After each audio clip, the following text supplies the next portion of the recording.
चलिएगा लुसेंट में। इसके बाद बताइएगा क्या चीज़ OMR नहीं दिए, कौन आदमी लिख रहे हैं, दीजिए पीछे।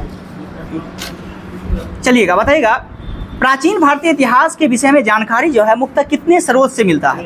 सही है, 4 है टोटल। कौन कौन सा है?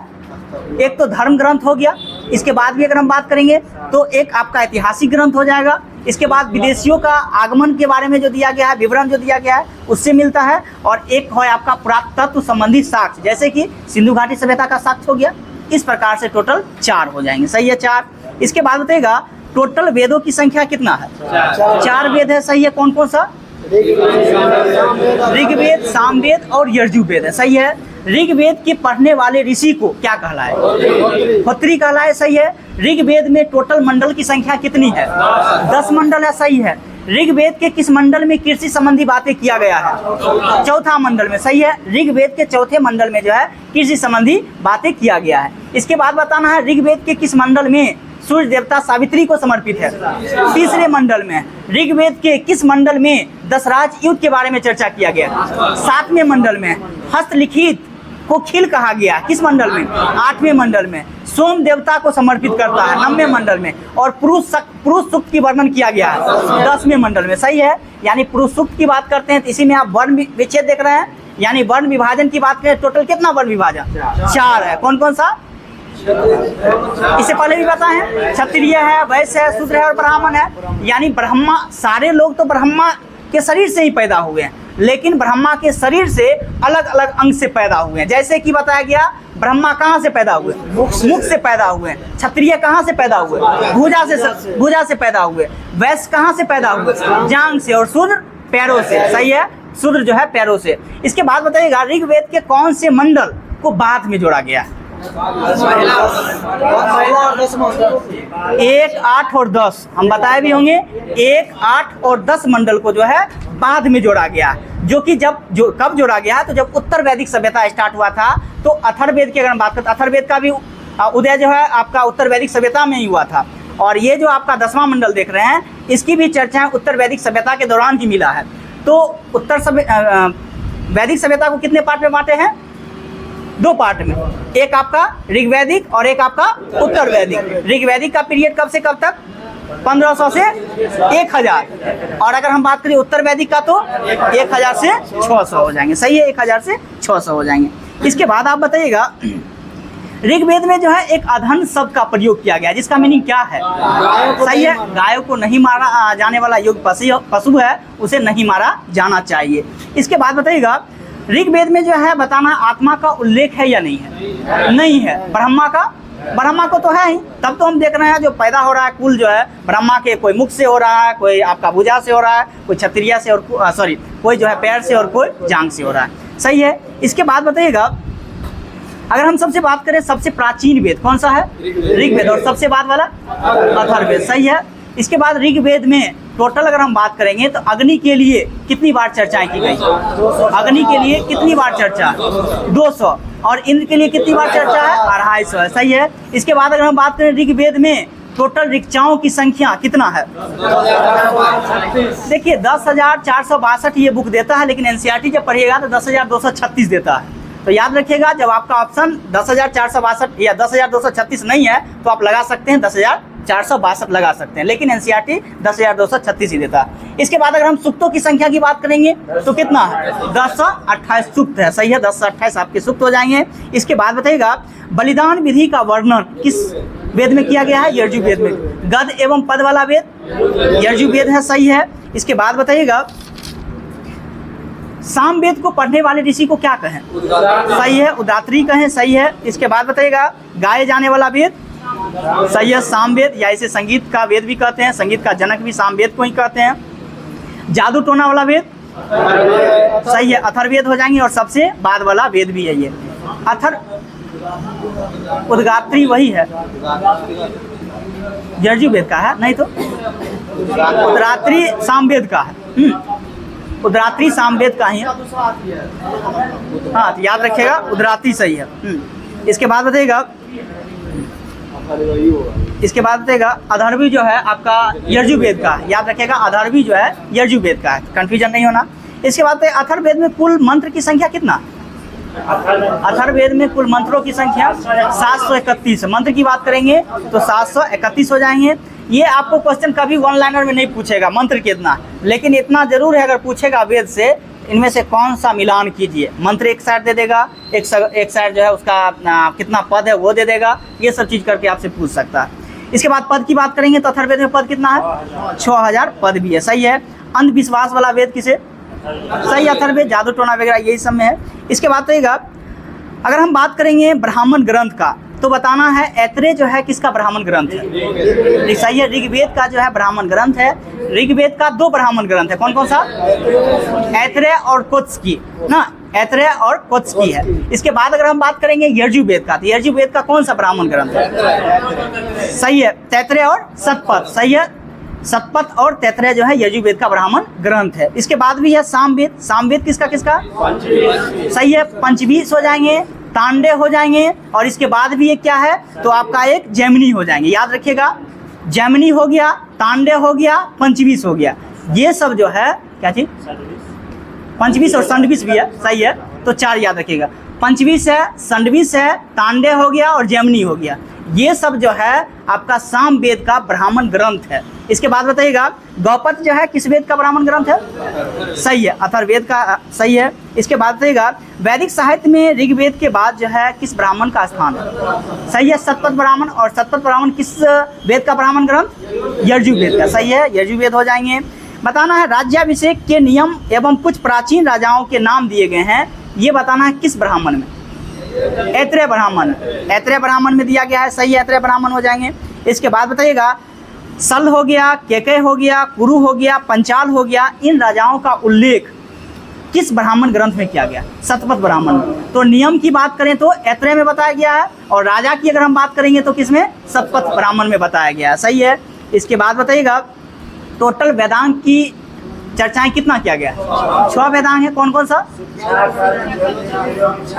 सही है, शिक्षा है, कल्प है, निरुक्त है, छंद है और ज्योतिष है, और एक आपका बच गया व्याकरण है। हाँ, तो व्याकरण।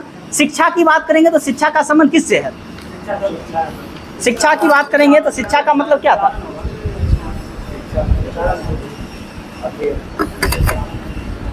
उच्च उच्चारण।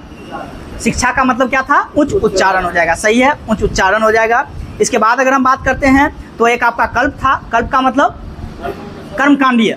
कर्मकांडीय। सही है, कर्मकांडीय हो जाएंगे। इसके बाद अगर कर्मकांडीय विधि हो जाएंगे। इसके बाद भी एक क्या था तो व्याकरण का मतलब तो व्याकरण ही हो गया। ज्योतिष का मतलब तो समझ ही गए, ज्योतिष वगैरह से संबंधित है। चलिए इसके बाद बताइएगा मौर्यवंश जो है किस पुराण से संबंधित है?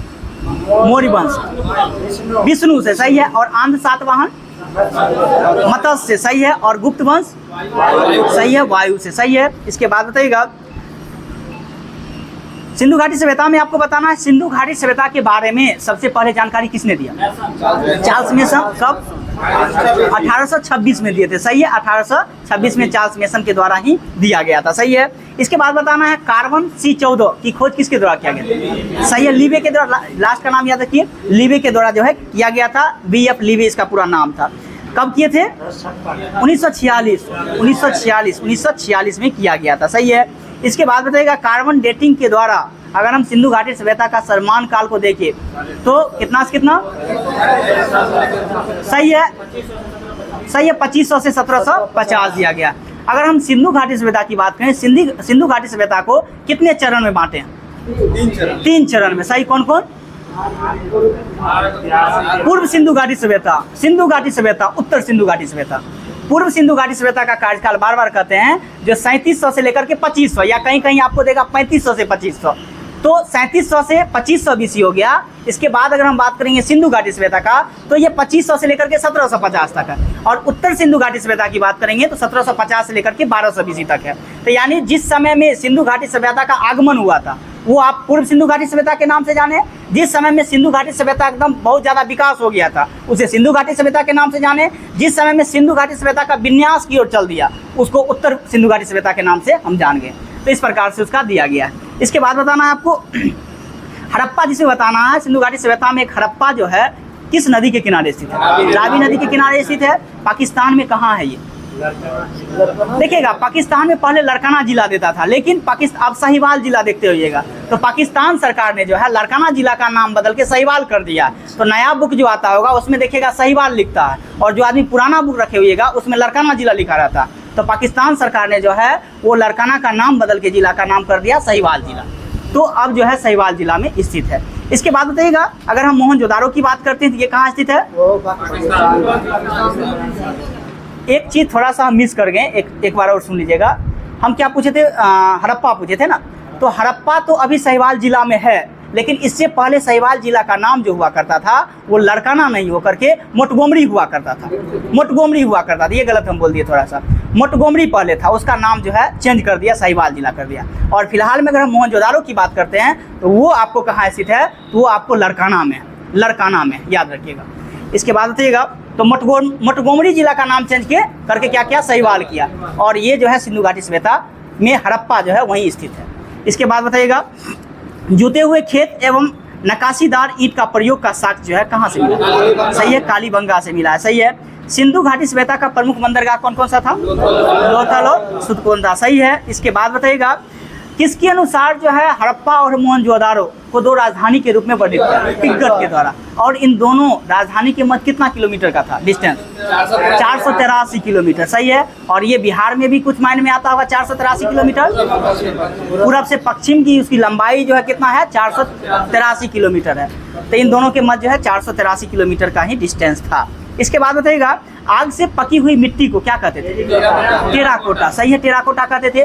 सिंधु घाटी सभ्यता में सूती वस्त्र का साक्ष्य कहाँ से मिला? मोहनजोदारो से मिला है। सही है, मोहनजोदारो से हो जाएंगी। ये क्वेश्चन पूछा था 2446 में या 2213 के मेंस में, आप देखिएगा ये क्वेश्चन पूछा हुआ, मेंस में ही पूछा सूती वस्त्र के बारे में। इसके बाद ही बताइएगा, सिंधु घाटी सभ्यता का सबसे पूर्वी स्थल कौन सा है? आलमगीरपुर, जो कि किस नदी के किनारे? हिंडन नदी के किनारे। सबसे पश्चिमी स्थल कौन सा है? सही है, सुल्तानडोर, जो कि किस नदी के किनारे? दास नदी के किनारे। सबसे उत्तरी भाग कौन सा सिंधु घाटी सभ्यता का? मानदा, किस नदी के किनारे? चिनाब नदी के किनारे। और सबसे दक्षिणी भाग कौन सा? दायमाबाद, किस नदी के किनारे? सही है, परवरा कहें, गोदावरी नदी कहें तो गोदावरी नदी के तट पे स्थित है। सही है। इसके बाद बताइएगा, वर्ष 1867-68 में पहली बार भारत में शैल चित्र की खोज किसके द्वारा किया गया था? कार्लाइल के द्वारा। कार्लाइल के द्वारा जो है किया गया। शैल चित्र की खोज सबसे पहले कार्लाइल के द्वारा ही किया गया था। सही है। इसके बाद बताइएगा, सिंधु घाटी सभ्यता के लोग जो है काले रंग से डिजाइन किए हुए किस रंग के बर्तन को बनाते थे? लाल मिट्टी। सही है, लाल मिट्टी हो जाएंगे। सही है। इसके बाद बताइएगा, सिंधु घाटी सभ्यता के लोग को जो है अगर हम बात करेंगे मुख्य व्यवसाय क्या था? सही है, पशुपालन वगैरह था। सही है। क्या चीज? शिकार करना। सही, वही पशुपालन करके शिकार वगैरह यही सब करके जीवन यापन करते थे। इसमें अगर हम बात करेंगे, ये किस प्रकार से व्यापार किया करते थे? वस्तु विनिमय प्रणाली के तहत करते थे, यानी एक वस्तु लीजिए दूसरा वस्तु दीजिए, इस प्रकार से किया करते थे व्यापार। इसके बाद भी अगर हम बात करते हैं, सिंधु घाटी सभ्यता को आदि ऐतिहासिक सभ्यता के नाम से भी जानते हैं। जिस समय में सिंधु घाटी सभ्यता चल रहा था उस समय में और कौन सी सभ्यताएं चल रही थी? सही है, मेसोपोटामिया की सभ्यताएं हो गई, मिस्र की सभ्यताएं हो गई, चीन की सभ्यता हो गई। मेसोपोटामिया की सभ्यताएं किस नदी के किनारे था? दजला फरात नदी के किनारे स्थित था। सही है। इसके बाद भी अगर हम बात करेंगे, जो नील की बात करेंगे तो मिस्र की सभ्यता की बात करें तो नील नदी के किनारे, और चीन की सभ्यता की बात करेंगे तो हांगोन। सबसे पुरानी सभ्यताएं कौन सी सभ्यता? मेसोपोटामिया की सभ्यताएं हैं। कितना वर्ष पुराना माना जाता है? 6000 BC। 6000 BC जो है यानी वर्ष पुराना ये माना जाता है, जो कि मेसोपोटामिया की सभ्यताएं हैं। इसके बाद भी अगर हम बात करते हैं तो मेसोपोटामिया से एक शब्द आपको याद आता होगा, नहीं, कोई व्यक्ति से संबंधित जो है जिनकी मृत्यु हो गई थी, सिकंदर का। सिकंदर का मृत्यु बेबीलोन में हुआ था, और बेबीलोन जो जगह पड़ता है वो आपका इधर ही पड़ता है, मेसोपोटामिया के साइड में ही ये बेबीलोन जगह पड़ता है। तो सिकंदर की मृत्यु कब हुआ था? 323 BC में। सिकंदर का जन्म कब हुआ था? 356 BC में। सिकंदर कितने वर्ष का था तो जो है वो मैसेडोनिया का शासक बना था? 20 वर्ष का था। 20 वर्ष का था तो वो मैसेडोनिया का शासक बना था, यानी वो 336 BC में जो है मैसेडोनिया का शासक बना था। इसके बाद अगर हम बात करते हैं तो भारत पे पहली बार किया था, कब किया था सिकंदर? 326 BC में ही किया था। सही है। भारत पर आक्रमण करने से पहले अगर हम बात करते हैं तो पंजाब के क्षेत्र में किस राजा के साथ सामना किया था? अम्भी था वो तक्षशिला में। ध्यान दीजिएगा, उसके बारे में थोड़ा बता ही देते हैं। देखिएगा, जब वो सिकंदर चला था तो तक्षशिला में जो तक्षशिला का राजा था उसका नाम अम्भी था, और अम्भी इस बात से पूरा विश्वास था उसको जो हम सिकंदर से कभी जीत नहीं पाएंगे, क्योंकि एक सिकंदर महान राजा है और वो देश को चुनौती देता है।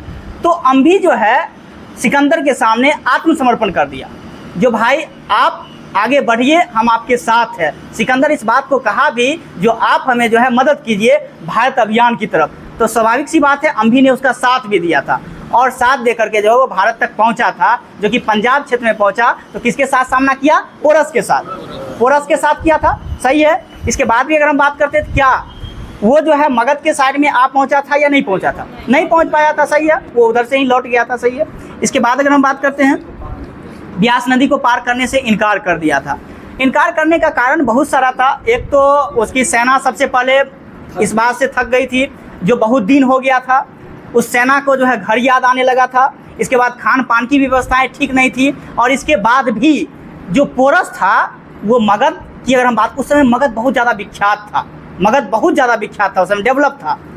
डेवलप इस कारण था क्योंकि आप देखे थे मगध को विस्तार करने में बिंबिसार हुआ, अजातशत्रु हुआ, उदयन हुआ, इसके बाद भी शिशुनाग हुआ, इसके बाद भी नंद वंश के शासक महापद्म नंद हुआ। ये सब मगध को विस्तार किए। जैसे अंग की राजधानी को मिला लिया, अंगी महाजनपद था जो कि मुंगेर के साइड में और भागलपुर के साइड में था।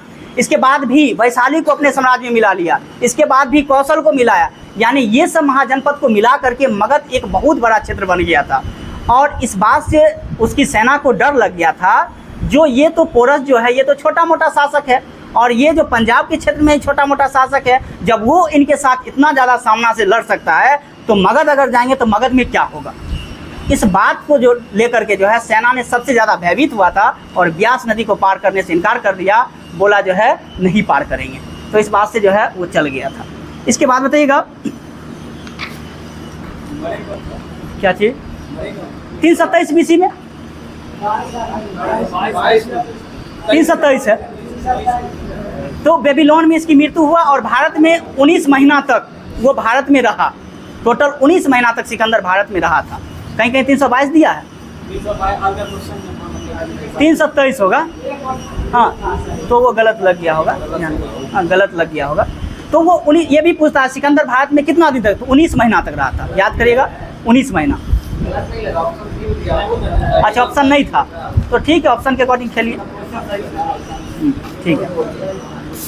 इसके बाद बताइएगा, भारत का भूगोल में बताना है आपको। भारत का अगर हम क्षेत्रफल की बात करते हैं तो टोटल क्षेत्रफल कितना है? 32,87,263 किलोमीटर है, सही है। इसके बाद अगर हम बात करें भारत का जो है पूरे विश्व में क्षेत्रफल का कौन सा स्थान है? 7वां स्थान है, सही है। सबसे बड़ा क्षेत्रफल की दृष्टि से कौन सा देश है? रूस है दूसरे स्थान पे, कनाडा तीसरे स्थान पे, चीन हो गया। इसके बाद चौथे स्थान पे अमेरिका, और 5वें स्थान पे ब्राजील, 6ठे स्थान पे, सही है, 5वां ब्राजील, सही है, 6ठा ऑस्ट्रेलिया है, सही है, और 7वां और 8वां अर्जेंटीना। तो 8वां अर्जेंटीना, और भारत का स्थान 7वां है। इसके बाद भी अगर हम बात करेंगे भारत जनसंख्या की दृष्टि से क्या स्थान है? फिलहाल में अब पहला आ गया है, लेकिन 2011, ध्यान दीजिएगा, पूर्ण रूपेण नहीं कह सकते हैं, लेकिन 2011 की जनगणना के अनुसार करेंगे तो वो दूसरा ही स्थान है। लेकिन वर्तमान स्थिति में अगर देखें, जो कुछ दिन पहले रिपोर्ट आया है, 1 साल पहले ही आया था, उस कंडीशन में भारत की जनसंख्या जो है 142 करोड़ के लमसम में इसकी जनसंख्या हो गया है। तो आप ये कह सकते हैं चीन को टपा दिया, उससे कम ही चीन की जनसंख्या है। तो फिलहाल क्वेश्चन जो पूछता है वो 2011 की जनगणना हेड लगा के पूछेगा, तो उसमें दूसरा ही स्थान है पूरा मतलब भारत का। इसके बाद ही बताइएगा तीसरा स्थान पे जनसंख्या में कौन सा देश का? तीसरा स्थान जो है जनसंख्या में किस देश का? तीसरा स्थान अमेरिका, सही है। इसके बाद अगर चौथा की बात करेंगे तो इंडोनेशिया का भी पॉपुलेशन अच्छा खासा है, और सबसे बड़ा मुस्लिम कंट्री भी इंडोनेशिया ही है। इसके बाद ब्राज़ील का स्थान कौन सा है जनसंख्या? 5वां। देखिएगा, ब्राज़ील 5वां जो है क्षेत्रफल में भी और जनसंख्या में भी, दोनों 5वां। इसके बाद देखिएगा भारत का क्षेत्रफल संपूर्ण विश्व का कितना प्रतिशत? सही है, 2.4 2.42% है। इसके बाद बताना है आपको। अगर हम बात करेंगे भारत जो है कितने पड़ोसी देश के साथ सीमा साझा करता है? 7 को सही है। जिसमें बताना है बांग्लादेश कितना किलोमीटर के साथ करता है? सही है, 40-96। बांग्लादेश के साथ कितने भारतीय राज्य सटे हुए? 5 को। कौन कौन सा?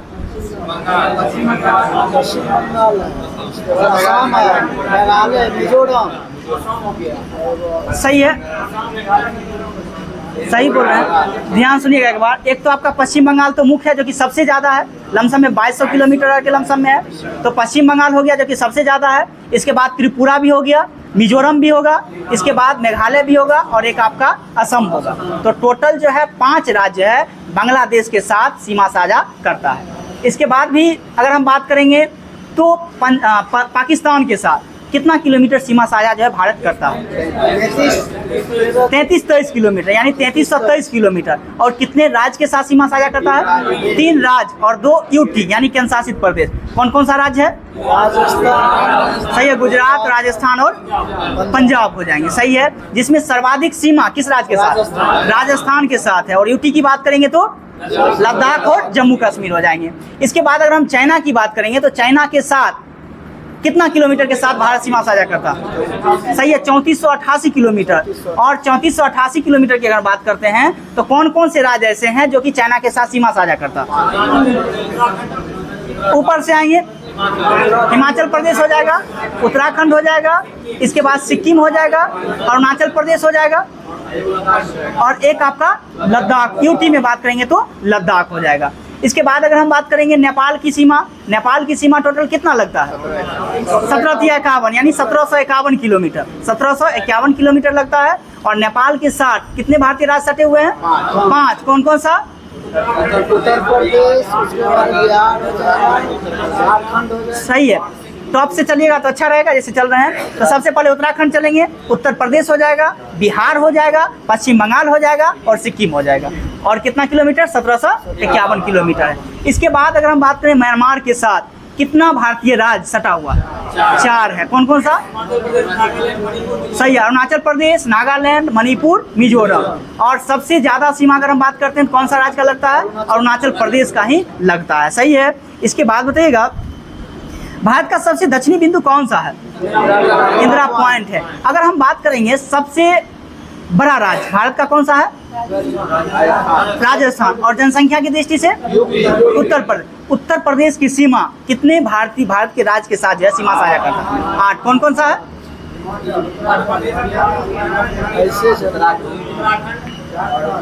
एक साइड से आइएगा, अच्छा रहेगा। सबसे पहले ऊपर से चलेंगे तो हिमाचल प्रदेश, इसके बाद उत्तराखंड, इसके बाद मध्य प्रदेश, छत्तीसगढ़, हरियाणा, इसके बाद राजस्थान, इसके बाद अगर हम बात करेंगे बिहार हो गया, इसके बाद अगर हम बात करेंगे तो आपका झारखंड हो गया। तो टोटल 8 राज्य के साथ जो है सीमा साझा उत्तर प्रदेश करता है।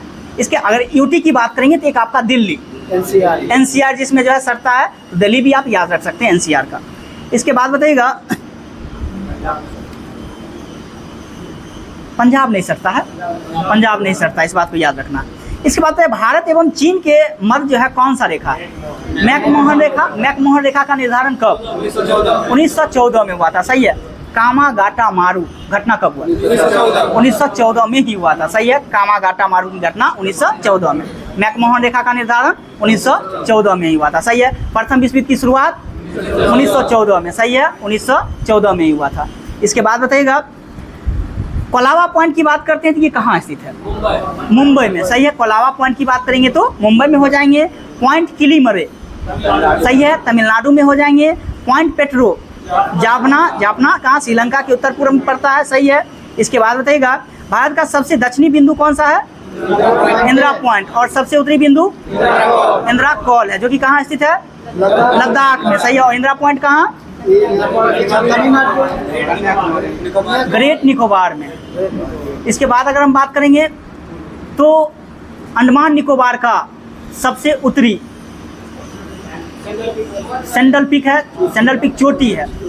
सबसे उत्तरी अंडमान में जो है सबसे ऊंची चोटी की बात करेंगे सेंट्रल पीक ही है जो कि 738 मीटर है, 738 मीटर ऊंचा है इसका। सही है। इसके बाद बताइएगा हिमालय के नदियों के आधार पे जो है कितने प्रकार से विभाजन किया गया? 4 प्रकार से किया गया है। किसके अनुसार? सही है, सिडनी बुराड के अनुसार किया गया है, जिसमें बताना है आपको असम हिमालय की लंबाई कितना है। असम हिमालय की लंबाई कितना? 720। सही है, 720 किलोमीटर हो जाएंगे। इसके बाद भी अगर हम बात करेंगे तो एक आपका क्या है, असम हिमालय। असम हिमालय की बात करेंगे तो कितना है? देखिए उल्टा नहीं बोल दिए, असम हिमालय की बात करेंगे तो असम हिमालय का आपका है 720। हाँ सही है, असम हिमालय 720। और नेपाल की बात करेंगे तो सबसे लंबा जो कि 800 किलोमीटर। सही है, नेपाल हिमालय की बात करेंगे तो 800 और असम हिमालय 720 है। सही है, इसमें बताना है नेपाल हिमालय किसके किसके मध्य है? काली और तिस्ता के मध्य स्थित है। सही है, इसके बाद अगर हम बात करेंगे असम हिमालय तो किसके किसके मध्य है? तिस्ता और दिहांग के मध्य स्थित है। सही है, कुमायूं हिमालय की बात करेंगे तो इसकी लंबाई कितना है? 320 किलोमीटर। सही है, और कुमायूं किसके किसके मध्य?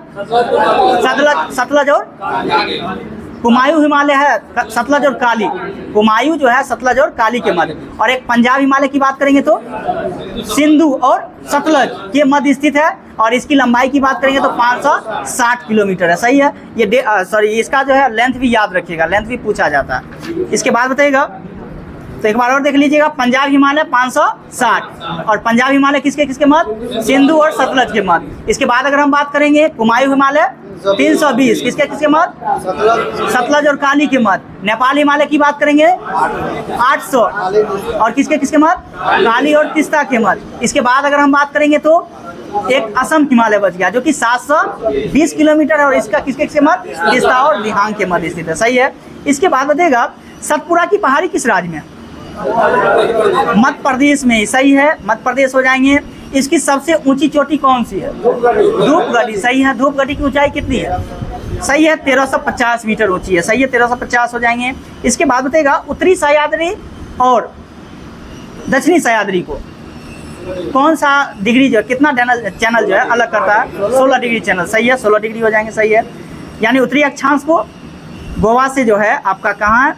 गोवा से कहाँ गुजरती है? तो सॉरी गोवा से ही गुजरती है 16 डिग्री। सही है, गोवा से ही गुजरती है।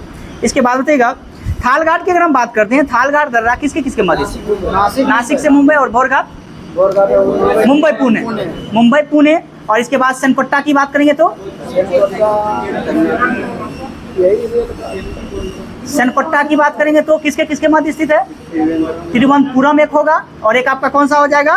तो मदुरई और तिरुवनंतपुरम के मध्य है। इसके बाद एक पालघाट बच गया, तो पालघाट किसके किसके मध्य? कोयम्बटूर से लेकर के कोचीन के मध्य है।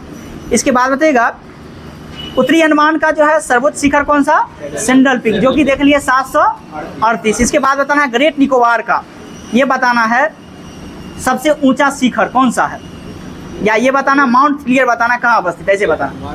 माउंट थुलियर जो है ग्रेट निकोबार में स्थित है। इसके बाद है माउंट डियोवाली, ये कहाँ स्थित है? ये मध्य अंडमान में। माउंट डियोवाली मध्य अंडमान में। माउंट डियोवाली मध्य अंडमान में। माउंट क्योबो कहाँ स्थित है? सही है, दक्षिणी अंडमान में हो जाएंगे। और माउंट हैरियट की बात करेंगे तो ये भी दक्षिणी अंडमान में। तो माउंट क्योबो हो गया और माउंट हैरियट हो गया, ये दोनों के दोनों जो है आपका दक्षिणी अंडमान में। और एक माउंट थुलियर की बात की थी, ये माउंट थुलियर की बात किए थे तो ये आपका सही था ग्रेट निकोबार। और एक माउंट डियोवाली था, ये कहाँ? मध्य अंडमान में हो जाएंगे। और एक सेंट्रल पीक उत्तरी अंडमान में हो जाएंगे। सही है, भारत में 2 ज्वालामुखी जो कि प्रसिद्ध है, बताना है कौन कौन सा? बैरन और नारकोंडा, जो कि सक्रिय कौन सा है? बैरन द्वीप है। सही है, बैरन ही है। इसके बाद बताना है आपको लक्षद्वीप का सबसे बड़ा, अगर हम बात करें द्वीप को लेकर के, तो कौन सा है? सबसे बड़ा द्वीप, लक्षद्वीप का सबसे बड़ा द्वीप जो है कौन सा द्वीप है? ऑनस्टेड है। ऑनस्टेड जो कि इसकी अगर हम बात करेंगे क्षेत्रफल कितना है? सही है, 4.9 वर्ग किलोमीटर।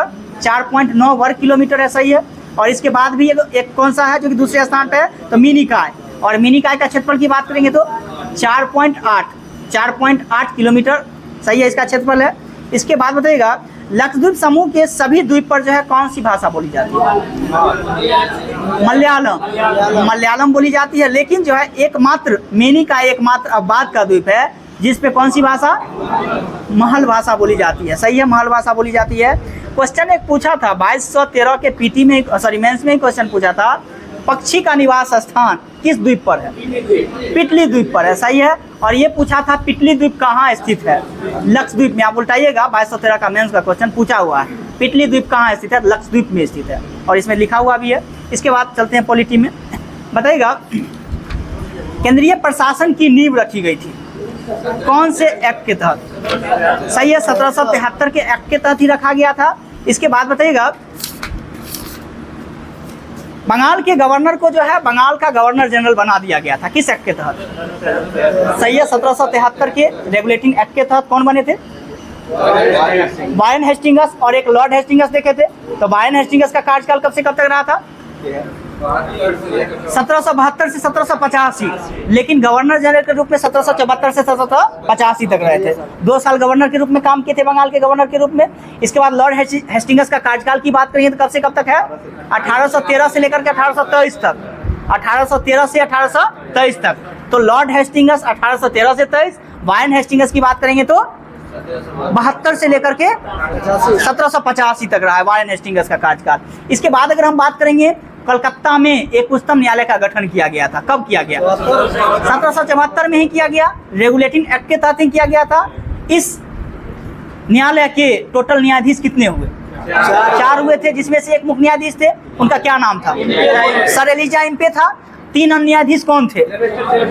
चैम्बर्स, लिमेस्टर्ड एवं हायर्ड थे। सही है, चैम्बर्स, लिमेस्टर्ड एवं हायर्ड थे। सही है। 1773 के रेगुलेटिंग एक्ट के तहत ही 4 कार्यकारिणी परिषद का गठन भी किया गया था, जो कि गवर्नर जनरल की सहायता के लिए किया जाता था। वो बताना उसका नाम क्या था? 4 कार्यकारिणी परिषद का गठन किया गया था, जो कि गवर्नर जनरल की सहायता के लिए किया गया था। उस व्यक्ति का नाम बताना है जो 4 कार्यकारिणी परिषद में कौन व्यक्ति शामिल थे। बताए होंगे, एक क्लेवरिंग नाम बताए होंगे, क्लेवरिंग, हाँ एक क्लेवरिंग था। इसके बाद भी हम बताए होंगे जो मानसन था, बारवेल था, और इसके बाद भी एक फ्रांसिस था। तो टोटल 4 था, क्लेवरिंग, मानसन, इसके बाद फ्रांसिस और इसके बाद बारवेल। तो टोटल 4 व्यक्ति जो है इसमें शामिल थे। सही है। इसके बाद बताइएगा, एक्ट ऑफ सेटलमेंट क्यों आया था? सही है, 1873 के रेगुलेटिंग एक्ट में 1773 के रेगुलेटिंग एक्ट में कुछ कमियां रह गई थी। इसको सुधार करने के लिए जो है एक्ट ऑफ सेटलमेंट आया था। सही है, एक्ट ऑफ सेटलमेंट का गठन किया गया था, जिसमें जो है सो आपको कलकत्ता और बिहार और ओडिशा के लिए भी जो है कोलकाता को अधिकार दिया गया जो विधि बना सकता है। सही है, विधि बना सकता है। इसके बाद भी अगर हम बात करेंगे तो एक और इम्पोर्टेंट ये है, जो कोलकाता उच्चतम न्यायालय का गठन तो 74 में हो गया, लेकिन उसके कार्यों का बंटवारा नहीं किया गया था। यानी कहने का मतलब ये था, जो कार्य में जो उच्चतम न्यायालय करता था वही कार्य में जो है ईस्ट इंडिया कंपनी भी दखल दे देती थी। तो इसके कार्यों का बंटवारा भी 1781 के एक्ट ऑफ सेटलमेंट में ही किया गया। यानी उसका कार्य अलग रहेगा और इसका कार्य अलग रहेगा, काम अलग अलग रहेगा, तो दोनों इंटरफेयर नहीं करेगा। इसके बाद था Pitt's India act. Pitt's India act में क्या कारण था? सही है, बोर्ड ऑफ कंट्रोलर और बोर्ड ऑफ डायरेक्टर्स को लागू किया गया। हालांकि बोर्ड ऑफ डायरेक्टर्स की बात करते हैं तो बोर्ड ऑफ डायरेक्टर्स का गठन कब हो गया था? जिस समय में ईस्ट इंडिया कंपनी का गठन हुआ था उसी समय में हुआ था। और लागू की बात करेंगे तो 1773 के रेगुलेटिंग एक्ट में ही बोर्ड ऑफ डायरेक्टर्स को लागू कर दिया गया था। लेकिन बोर्ड ऑफ डायरेक्टर्स और बोर्ड ऑफ कंट्रोलर्स को कब लागू किया गया? 1784 में। तो आप ये भी दे सकते हैं दोहरी शासन प्रणाली। पहली बार अगर क्वेश्चन पूछ दे, जो पहली बार किस एक्ट के तहत दोहरी शासन प्रणाली देखने के लिए मिलता है, तो पिट्स इंडिया एक्ट 1784 के एक्ट में ही देखते हैं। क्योंकि बोर्ड ऑफ डायरेक्टर्स का काम था जो ईस्ट इंडिया कंपनी यानी व्यापारिक मामला को संभालना, और बोर्ड ऑफ कंट्रोलर्स का क्या काम था? राजनीतिक मामला को संभालना, ये काम था। इसके बाद बताइएगा, ये तो गठन हो गया। इसके बाद इसमें जो लोग काम करते थे, बोर्ड ऑफ डायरेक्टर्स के अंतर्गत जो काम करते थे, वो तो ब्रिटेन में काम करते थे। उसके वेतन और भत्ते कहाँ से मिलेगा, ये किस एक्ट में बताया गया? सही है, 1700, हालांकि 93 का एक्ट इसमें देता, 93 का ही एक्ट आया था। तो याद रखिएगा, 1793 के एक्ट में ही ये कहा गया उसका वेतन भारतीय राजस्व से ही दिया जाएगा। यानी जो बोर्ड ऑफ डायरेक्टर्स के लोग जो काम करते हैं, कंट्रोलर के लोग काम करते हैं, उसका वेतन और भत्ता जो है भारत के राजस्व से ही दिया जाएगा। इसलिए ये इंपॉर्टेंट है, बाकी का इंपॉर्टेंस 1793 का नहीं है। इसके बाद जो आपका था वो 1813 का एक्ट था। बताना है ईसाई पादरियों का या ईसाई मशीनरियों का आगमन या प्रचार प्रसार किस एक्ट के तहत? 1813 के एक्ट के तहत किया गया। प्रत्येक वर्ष भारतीयों के लिए शिक्षा पर 1 लाख का खर्च 1813 के एक्ट में ही किया गया। ईस्ट इंडिया कंपनी को 20 वर्ष के लिए बढ़ा दिया गया, 1813 के एक्ट में ही बढ़ाया गया। तो फिर देखेंगे 1800 के कब आया, 33 आया। इसके बाद ईस्ट इंडिया कंपनी के एकाधिकार को समाप्त किया गया, चाय और चीन को छोड़ करके 1813 के एक्ट के तहत ही किया गया था। क्वेश्चन पूछा भी था 2213 में जाइएगा तो पूछा था ईस्ट इंडिया कंपनी के एकाधिकार को कब समाप्त किया गया, तो 1813 ही उसका आंसर होगा, ठीक ना। 1813 ही याद रखेगा, क्योंकि पहली बार जो है ईस्ट इंडिया कंपनी को एकाधिकार को समाप्त किया था 1813 के एक्ट के तहत ही। लेकिन पूर्णतः क्या समाप्त हुआ, नहीं, क्योंकि कंडीशन लगा रहा चाय और चीन। यानी इसका मतलब ये था ब्रिटेन की और सारी कंपनी भारत में जाकर व्यापार कर सकती है, लेकिन चाय के साथ नहीं कर सकती है। बगल में चीन देश में जाकर के वो जो है व्यापार नहीं कर सकती है। बाकी का और सारी कंपनी भारत में जिसके साथ व्यापार करना है, जिस सौदा के साथ करना है, वो व्यापार कर सकती है। तो ये बताना है इसको पूर्णतः रूप से कब समाप्त किया गया था एकाधिकार को, 1833 के तहत ही कर दिया गया था। यानी चाय और चीन को भी खत्म कर दिया गया और इसके एकाधिकार को समाप्त कर दिया गया। यानी ईस्ट इंडिया कंपनी के पूर्णतः एकाधिकार को समाप्त 1833 के एक्ट के तहत ही किया गया था। इसके बाद बताना है बंगाल के गवर्नर जनरल को भारत का गवर्नर जनरल किस एक्ट के तहत बनाया गया, 1833 के एक्ट के तहत बनाया गया।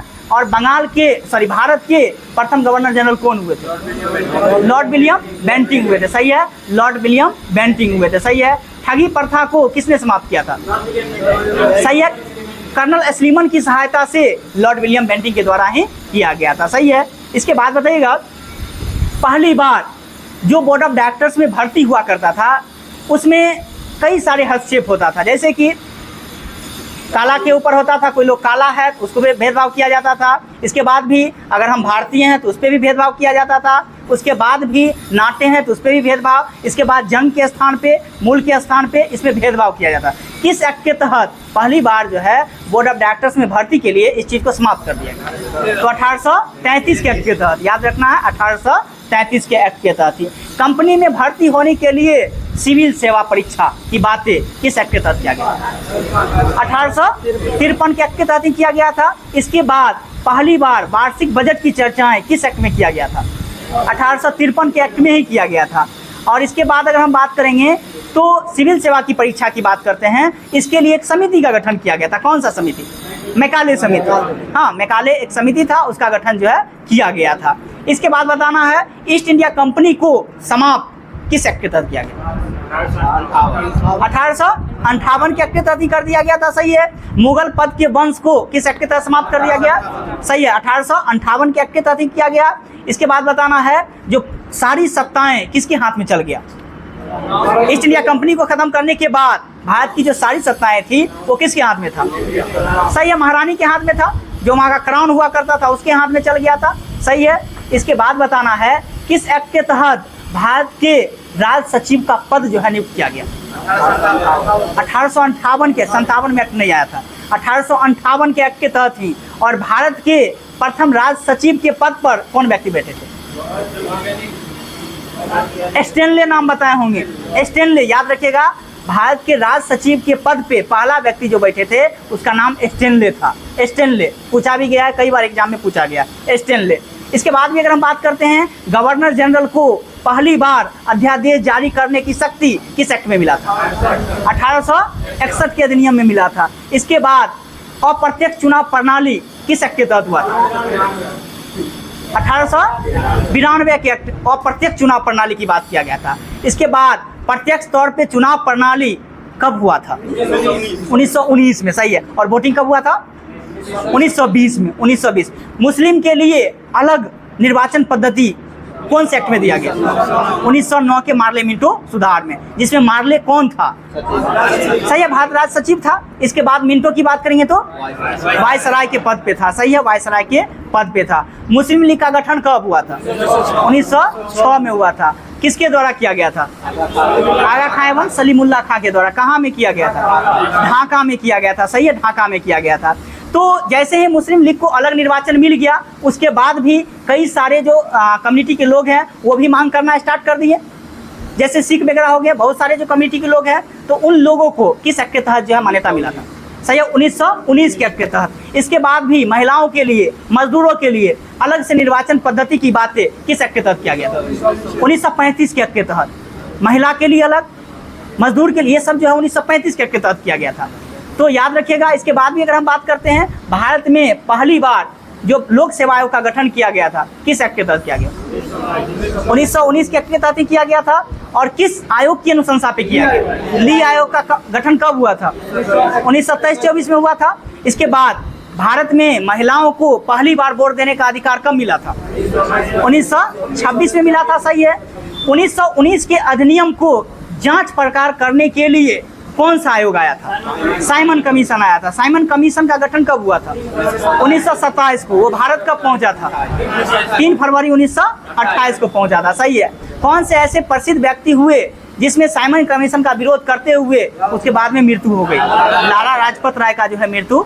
इसके बाद भी बताना है, जो आपको जो है, अगर हम बात करें भारत शासन 1935 से लेकर के, तो भारत शासन अधिनियम 1935 में कितने आर्टिकल किया बने था?